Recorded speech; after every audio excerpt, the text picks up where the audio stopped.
여기 90년대에 한국에서 살다가 최근에 다시 돌아왔다는 미국인이 있습니다. 그리고 그는 한국의 지하철에 탑승하자마자 이게 발전한 모습이 맞는 거냐며 큰 실망감을 내비쳤다고 하는데요. 한국의 지하철은 세계 최고의 시설과 인프라를 자랑하는데 이들이 한국에서 대체 어떤 경험을 했던 것일까요? 안녕하세요. 저는 미국 출신의 에드워드라고 합니다. 사업가 아버지를 둔 저는 어렸을 때부터 아버지를 따라다니며 다양한 나라들을 경험해봤는데요. 그중 가장 기억에 남는 나라를 꼽자면 단연 한국을 선택할 것 같습니다. 저는 90년대에 한국에서 잠깐 살았던 적이 있고 아마 이 시기에 한국에 와본 외국인은 정말 손에 꼽을 정도로 드물 것이 분명합니다. 일단 당시 매우 어렸던 저는 한국이라는 나라 자체를 처음 들어보기도 했고 그래서인지 한국이라는 나라에 대한 기대감이 전혀 없었습니다. 실제로 그때의 한국 인프라는 미국에 비한다면 열악하기 그지없어서 첫인상도 그다지 좋지 않았죠. 하지만 한국은 알면 알수록 정말 매력적인 국가였어요. 한국인들은 몹시 순박하고 착했을 뿐더러 외국인을 몹시 신기하게 생각하고 뚫어져라 쳐다보기도 했지만 이들은 부끄럼을 많이 타는지 제게 말을 거는 사람들은 그다지 많지 않았죠.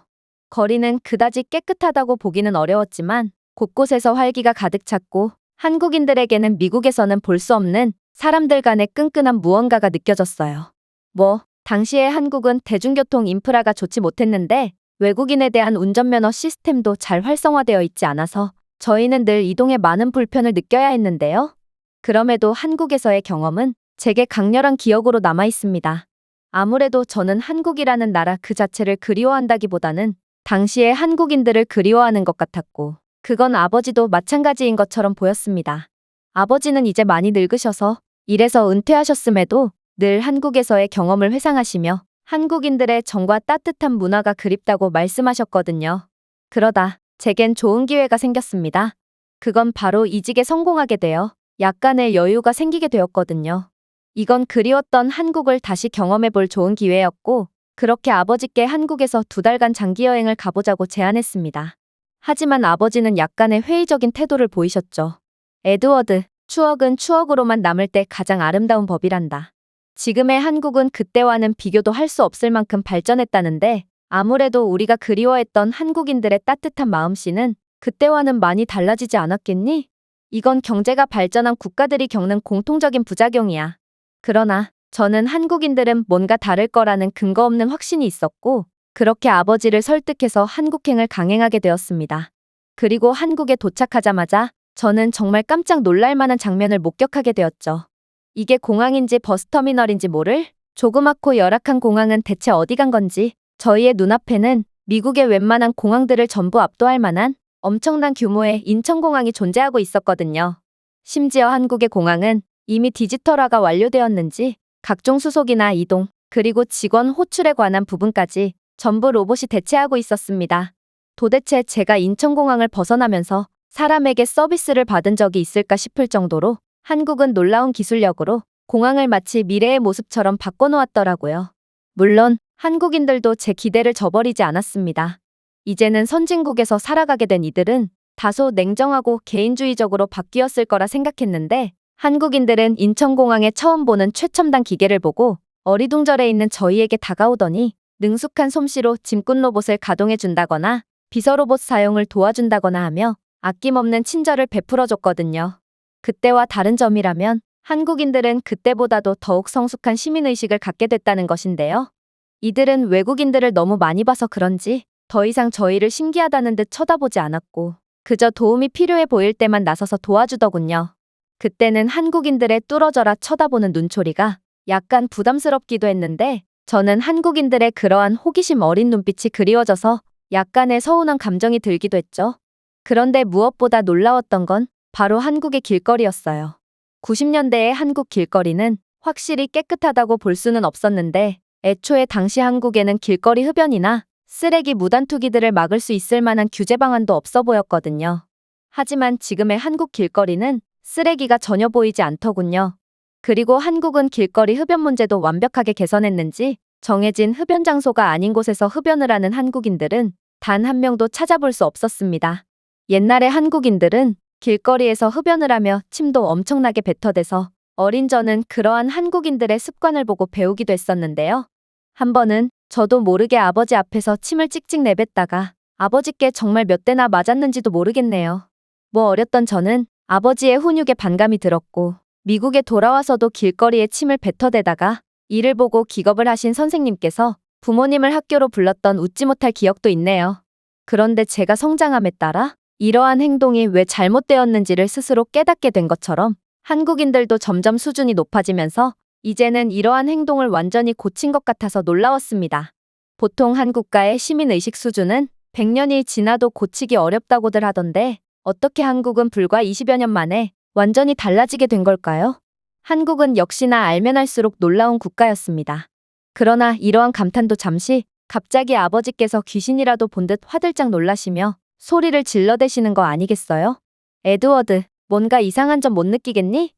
너 한국에서 전선주를 본 적이 있어? 그랬습니다.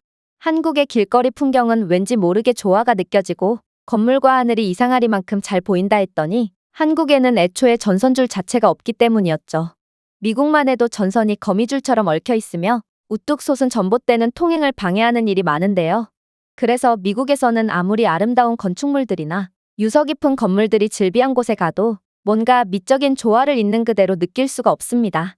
하지만 한국에는 이러한 징그러운 장애물들이 전혀 존재하지 않았고 덕분에 한국의 고층 빌딩들은 웅장한 산들과 조화되어 그림 같은 모습을 보여주고 있더라고요. 물론 한국의 이러한 모습은 매우 아름답긴 했지만 저는 이 나라는 풍경을 위해 전기를 포기해버린 건가 싶어 황당한 감정이 들었고 그 즉시 골목 한가운데에 서서 한국의 비밀을 파헤치기 위한 검색을 시작했습니다. 그리고 마침내 한국은 이미 수십 년 전부터 전선을 지하로 매설하기 시작했고 이제 대부분의 장소에서 전선과 전주들을 찾아볼 수 없게 되었다는 놀라운 정보를 얻게 되었죠. 옛날에 한국은 전선이 위험하게 얽혀 있어서 이러다가 사고가 나는 건 아닌지 하는 걱정까지 들 정도였는데 이들은 그 짧은 사이에 미국의 인프라까지 완전히 능가해서 안전과 도시 미관을 둘 다 챙겨버린 것입니다. 아버지는 이러한 한국의 저력에 저보다도 놀라하셨어요. 미국은 비자금과 지뢰만 매설할 줄 알지? 정작 묻어야 할 건 못 묻고 있는구나. 한국이 미국보다도 훌륭한 인프라를 갖추게 되다니. 이 나라는 역시나 예측을 하려야 할 수가 없는 나라야. 세계 최고의 선진국이라는 미국은 아직도 자연재해만 일어나면 전선으로부터 화재가 난다거나 전봇대가 훼손되어 정전이 일어난다거나 하는 한심한 모습을 보여주고 있는데 한국은 진작부터 전선을 지중화했다니 저는 미국인으로서 약간의 부끄러운 감정마저 느껴야 했습니다. 그렇게 저는 미래 도시의 면모를 어김없이 보여주는 한국에 감탄을 하며 한국의 지하철을 이용하여 이동하기로 했어요. 그런데 저는 한국의 지하철 승강장에 도착하자마자 정말 경악을 금치 못하고 말았죠.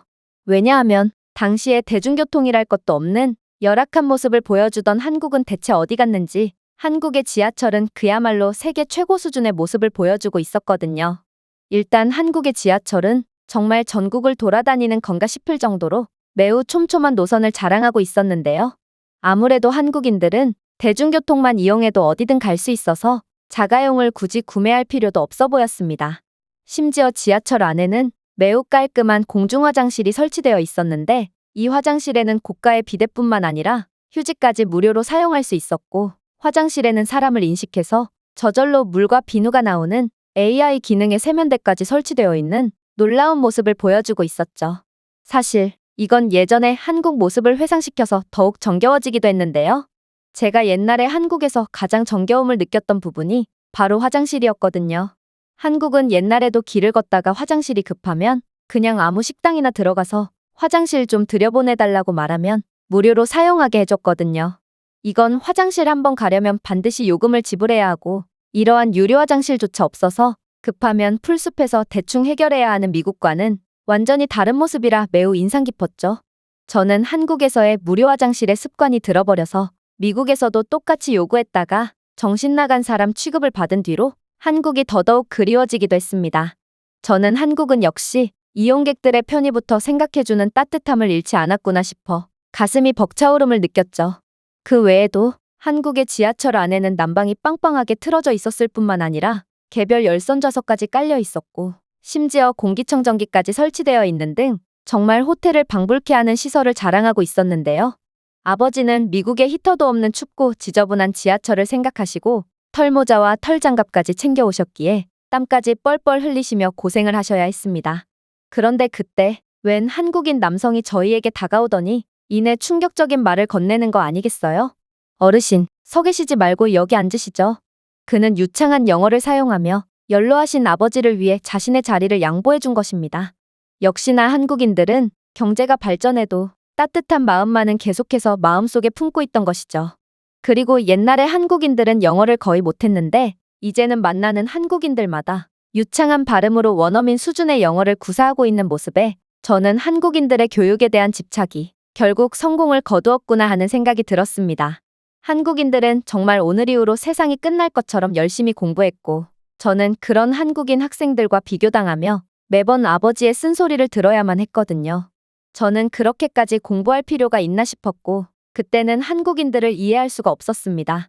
그러나 이들은 피땀 흘려 노력한 끝에 이제는 미국보다도 뛰어난 인프라를 갖게끔 나라를 발전시켰을 뿐만 아니라 외국어 능력도 단기간에 수준급으로 도약해버리는 놀라운 모습을 보여준 것입니다. 하지만 저는 한국인들의 모습에 감탄하는 한편 아버지에게 심심한 위로의 표정을 보낼 뿐이었어요. 아버지는 진작에 좌석에 앉아 계시다가 옷을 너무 따뜻하게 입고 오는 바람에 땀에 젖어 자리에서 일어났던 거거든요. 그래서 아버지는 그 한국인 남성에게 어색한 웃음을 보이며 괜찮다고 말했지만 남성은 아버지가 미안해서 예의상 거절하는 건 줄 알고 계속해서 착석을 권유했고 결국 아버지는 강제로 뜨겁게 달궈진 자리에 앉아서 땀을 뻘뻘 흘리며 목적지까지 가야만 했습니다. 그리고 그렇게 남자가 지하철에서 내린 뒤 아버지가 주위 눈치를 보며 슬슬 자리에서 일어나려고 하시던 그때 갑자기 지하철 불이 전부 꺼지는 거 아니겠어요? 저는 순간 심상치 않은 일이 일어났구나 싶어 겁에 질리고 말았습니다. 이렇게나 선진적인 모습을 보여주는 한국에서 정전 따위가 발생할 리는 없어 보였고 안 그래도 전날에 북한이 말썽을 부려서 꽤나 긴장감이 고조된 상태였거든요. 아무래도 북한 때문에 저희가 탄 지하철에 문제가 생긴 모양이었습니다. 그리고 안 그래도 겁이 많으셨던 아버지는 패닉에 빠져 두 눈이 휘둥그레지시더니 이내 지하철 문을 강제로 열려고 하시며 난동을 부리기 시작하셨어요. 아버지의 이성을 잃은 모습을 본 저는 공포심이 극에 달하게 되었고 덩달아 아버지를 도와 강제로 지하철 문을 열려고 시도했죠. 그런데 그때 제 옆에 있던 한국인이 유창한 영어를 구사하며 제게 충격적인 말을 해오는 거 아니겠어요? 진정하세요. 이건 한국 지하철에서 정기적으로 진행하는 안전훈련일 뿐입니다. 지하철에는 아무런 이상이 없으니 안심하세요. 그리고 정말로 곧이어 지하철 문이 열리기 시작하더니 안전요원들이 저희를 통제하기 시작하더군요. 놀랍게도 안전요원들과 지하철 방송은 외국인들을 배려해주며 영어로도 안내를 해주었는데요. 한국인 승객들도 이러한 훈련 상황에 매우 진지한 태도로 협조해준 덕분에 안전훈련은 순조롭게 종료될 수 있었습니다. 나중에 알고 보니 한국에서는 1년에 한 번씩 정전이 되었을 때 등의 유사시 상황을 대비하기 위해 안전훈련을 진행하고 있다고 했는데요. 아무래도 한국 지하철에 처음 타본 저희는 이러한 훈련 공지 방송을 못 듣고 바보 같은 행동을 한 모양이었습니다. 저희는 그야말로 한국인들 앞에서 생쇼를 한 셈이 되었고 아버지는 이러한 상황 자체가 부끄러우셨는지 자신이 끼고 있던 성조기 모양이 그려져 있는 털장갑을 벗고 갑자기 영국 발음을 흉내내며 영어를 구사하기 시작하셨어요. 저 또한 겁쟁이 같은 모습을 보이며 미국의 체면을 완전히 구겼다는 사실에 알 수 없는 죄책감이 들었고 아버지의 영국 발음을 따라하며 영국인인 척할 뿐이었죠. 한국인들은 이미 저희의 정체를 알고 있는지 그런 저희를 마치 덤앤더머의 상황극 보듯 한심스럽게 쳐다봤지만 말입니다. 아무튼 저는 부끄러움을 느끼면서도 한국은 이러한 유사시 상황까지 대비하며 철저하게 훈련하는구나 싶어 감탄이 절로 나왔습니다. 아버지께서는 늘 한국인들은 어떠한 상황에서도 귀찮음과 타협하지 않으며 꿋꿋이 자신이 해야 할 일을 하는 존경스러운 사람들이라며 칭찬을 하셨는데 저는 어린 마음에 이들이 꽤나 고지식하고 융통성 없는 사람들이구나 싶었거든요. 그러나 한국인들은 이러한 철저한 대비와 훈련으로 지금껏 숱한 위기들을 이겨내왔던 거였고 기회의 순간마다 최고의 모습을 보여줄 수 있던 거였습니다. 미국에서 이러한 훈련이 진행됐다면 왜 일어나지도 않은 일을 위해 쓸데없는 행동을 하냐며 책임자는 바로 소송전에 휘말릴 게 분명한데요. 저는 옛날에 그랬던 것처럼 매사에 최선을 다하는 한국인들의 모습에 존경심을 느낄 뿐이었습니다. 물론 한국인들이 그저 착하고 순박한 모습만 보여주는 건 아니었어요. 이들은 목소리를 내야 할 때는 주저없이 내는 사람들이었고 저는 한국을 돌아다니면서 정치인들의 잘못을 비판하는 시위가 열린 장면을 곳곳에서 확인할 수 있었거든요. 다른 국가들에서는 나 하나가 목소리를 낸다고 해서 달라지겠어? 라는 마음가짐으로 부당한 상황에 그저 침묵하고 있는 경우가 많다는 점을 고려한다면 한국인들은 그야말로 바보 같을 정도로 순박하게 웃는 얼굴 뒤로 강인한 내면을 숨기고 있다는 것을 알 수 있죠. 그런데 놀라웠던 점은 한국인들은 정말 부패한 정치인들을 금방이라도 몰아낼 것처럼 큰 목소리를 내다가도 막상 폭력적인 행동을 하거나 위험한 행동은 일절하지 않았다는 것입니다. 그리고 이들이 머문 자리는 항상 쓰레기 하나 없이 깨끗했죠. 미국에서는 시위가 한번 일어났다 하면 주위에 불을 지르며 일대를 쑥대밭으로 만들 뿐만 아니라 몇몇은 혼란한 상황을 틈타 주변 가게를 약탈하기까지 하는 수준 낮은 모습을 보여주고 있는데요. 하지만 한국인들은 역시나 내면이 강한 사람들답게 자신들의 감정을 잘 통제하고 늘 모범적인 시위만을 하며 아무도 다치지 않게끔 하고 있었습니다. 저는 이러한 한국인들의 모습을 보고 매우 복잡미묘한 감정을 느낄 뿐이었어요. 지금의 한국의 모습을 보니 제가 90년대의 한국을 보면서 아직 발전이 더 필요한 나라라고 생각했다면 지금의 한국인들은 미국을 보면서 저와 똑같은 감정을 느끼지 않을까 하는 생각이 들었거든요.